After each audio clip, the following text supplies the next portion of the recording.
move on.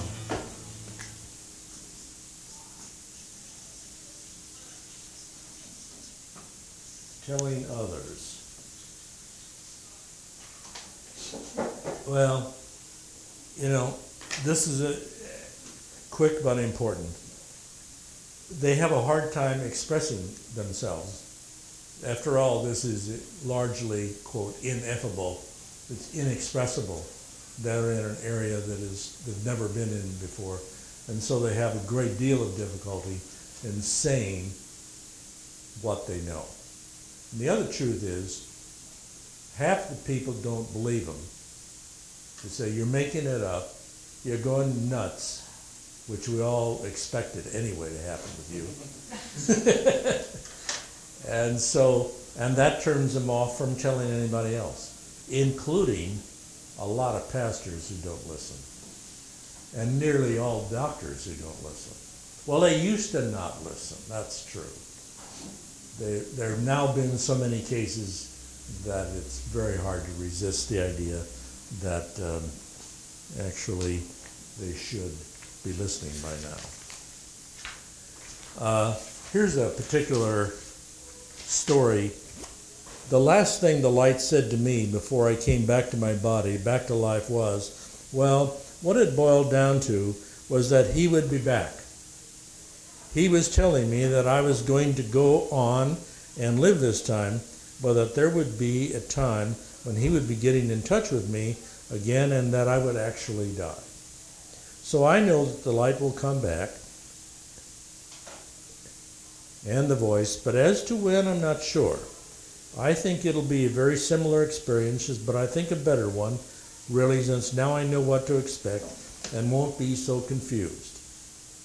So, anyway, coming back.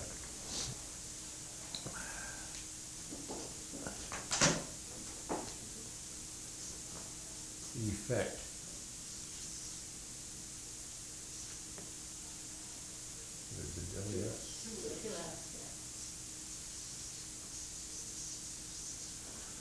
Well, they mostly come back changed. Now, there's in fact some data on what kind of effect occurs. The way Dr. Moody collected his information was after the fact. This happened and then somebody said, you go over and ask him. He thinks he had some experience. Well, scientifically, that's not really acceptable. You should have a prospective study set up in advance so that you can separate the good from the bad. And that kind of study was not what Dr. Moody had done, and some people complained about that.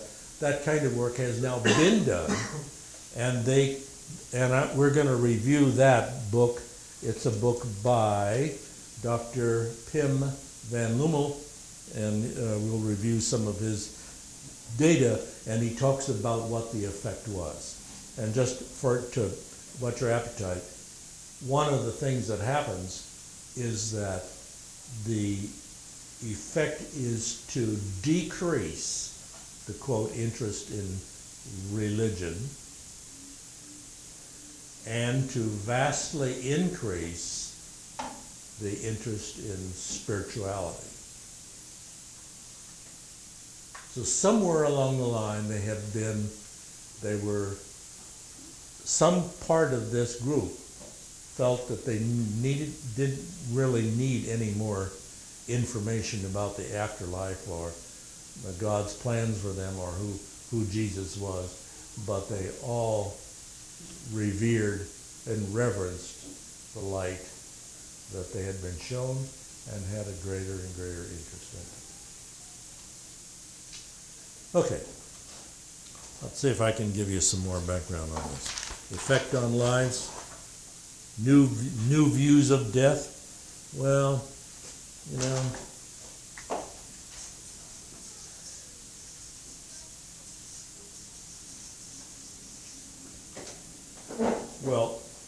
certainly if you've had this much new information, new specific information, new data In other words, from somebody who said that they were there, it certainly should help us understand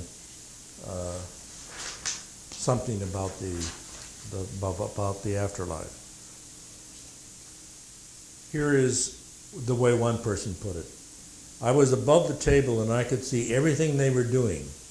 I knew that I was dying and that this would be it, yet I was concerned about my children, about who would take care of them, so I was not ready to go. The Lord permitted me to live. And here's what another person said. I say God surely was good to me, because I was dead and he let the doctors bring me back for a purpose. The purpose was to help my wife, I think, because she had a drinking problem and I knew that she just couldn't have made it without me. She is better now, though, and I really think it had a lot to do with what I went through. So he too has a purpose. That's a common experience. There is a new view of death and your purpose in life. Okay. One of the common questions. Well, what are the I guess I need to talk about a few more. I'm going to write them all down because we're beginning to run out of time. Later on, Dr. Moody comes back, writes another book, and said, oh, I forgot. I should remind you that a lot of these people who return talk about cities of light. In other words, if we left it here, you would left wondering, well, it must have been a nice, pleasant countryside filled with gardens and a lot of singing. Well, no. Part of the story is that there are whole cities. There are, after all, mansions. Do you believe that there really are mansions up there to go to? Well, by this time, I'm beginning to think that's really true. And there are whole groups of people who are experiencing this together. Visions of knowledge.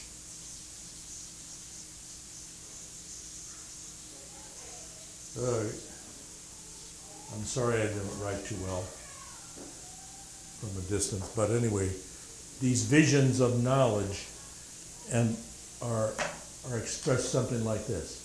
I thought I knew everything. I had a view forever. I could see the end of the universe. I understood how galaxies are made. I know why it is that, I understood about animals and how important they are to us, and to plants, and I know about the start of the human race, and so forth and so on. So these visions apparently, and when they come back, they're all gone. What they can say is, boy, I knew everything. And then you say, well, exactly what was that? I don't remember. Well, anyway, first it wouldn't be fair. And second of all, if you knew everything, the rest of your life would not be in a search for knowledge and truth. And that's one of the things you're supposed to be doing when you come back. So there's a perfectly good reason for not knowing that. Visions of knowledge. There is something else that happens, and that is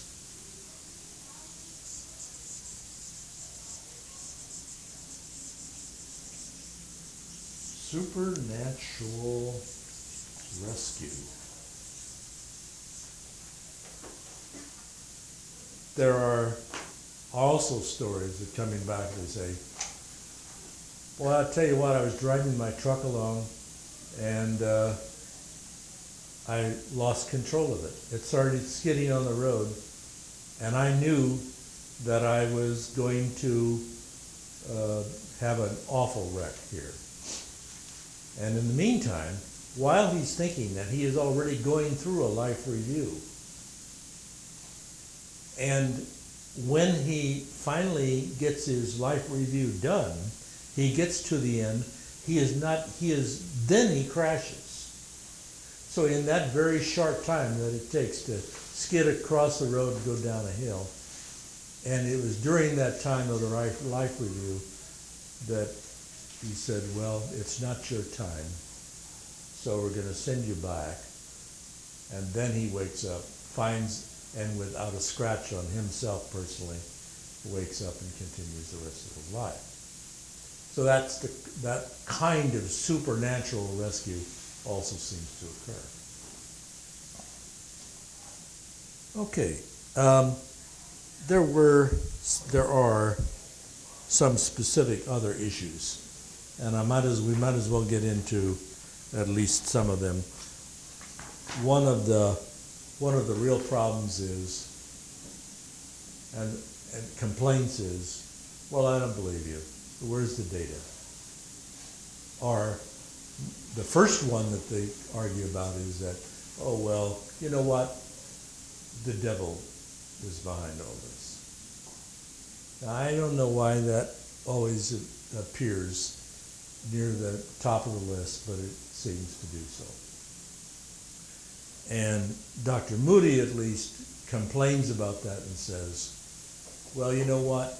If the devil is behind all this, it must be some sort of a dumb devil, because the result of it is overwhelmingly positive. These people return there with a new conviction and a resolve to do better in life and take care of people that they left. I would disagree. I would disagree with that completely. Okay, go ahead. Well, from God's perspective, he wants to be saved from this world, right? Saved from separation from Him. Just, there are plenty of people who are separated from Him now who muddle along trying to do the best they can. Just motivating a few people to be, again, perhaps back more worried about just being good in this life and still separated from God would be very consistent with Satan.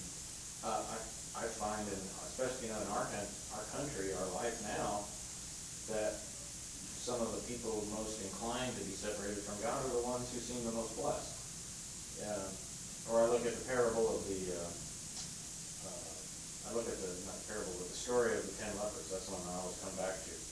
10 lepers cry out to God. When they're healed, only one is willing to say thank you. Just blessing people for a life of purpose on this world is not necessarily contradictory to the devil's larger goal of keeping us separated from God in the next life. Well,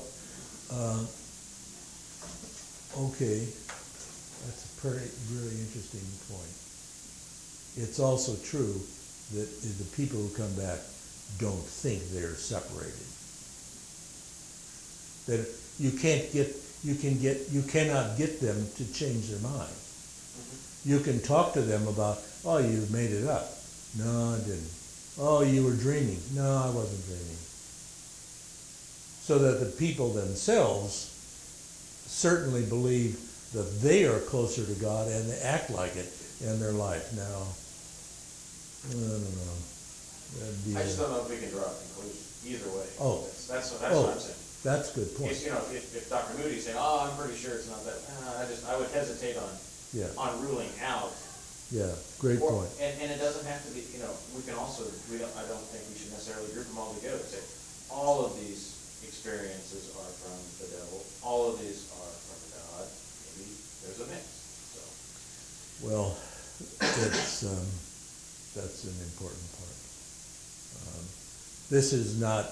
None of this is in any event meant to be proof. Right. This is not proof. Moody says if it's anything, well, he didn't say it's anything. Moody says the people themselves think of as being enlightened. Mm-hmm. Now they have more spiritual enlightenment than they had before. I hope you agree that that's what's happening here. It's not happening.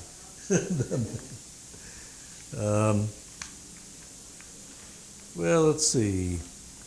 Variety of things also happens. The other thing that's changed is that there is additionally, some of these people come back and they are much more empathetic than before with their friends and their relatives. And some of them, frankly, have another gift, the gift of visions themselves.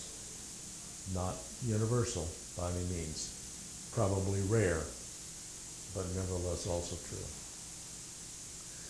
Okay, there are a variety of things I want to get out of scriptures, and by the way, in doing this, I'm just going to read them through kind of quickly because there are a lot of them. And I want to begin with something that you are very familiar with, is Psalm 23, and I'm going to read through it and stop once in a while so you can just reflect on it. The Lord is my shepherd, I shall not want. He makes me lie down in green pastures. He leads me beside quiet waters. Remember, one of the things they report on is peace and quiet in the presence of God. He restores my soul. He guides me in the paths of righteousness for his name's sake. Even though I walk through the valley of the shadow of death, I will fear no evil. And maybe this shadow of death, perhaps this is like going, maybe this is the tunnel or the road or something that leads on into heaven. I will fear no evil, for you are with me. Your rod and your staff, they comfort me. See, the light is along with him. Says it just about as clear as you can put it. You prepare a table before me in the presence of my enemies. You anoint my head with oil. My cup overflows. I'm filled with goodness and light and your salvation. Surely goodness and love will follow me all the days of my life. So that now the light is both good and loving. Follow me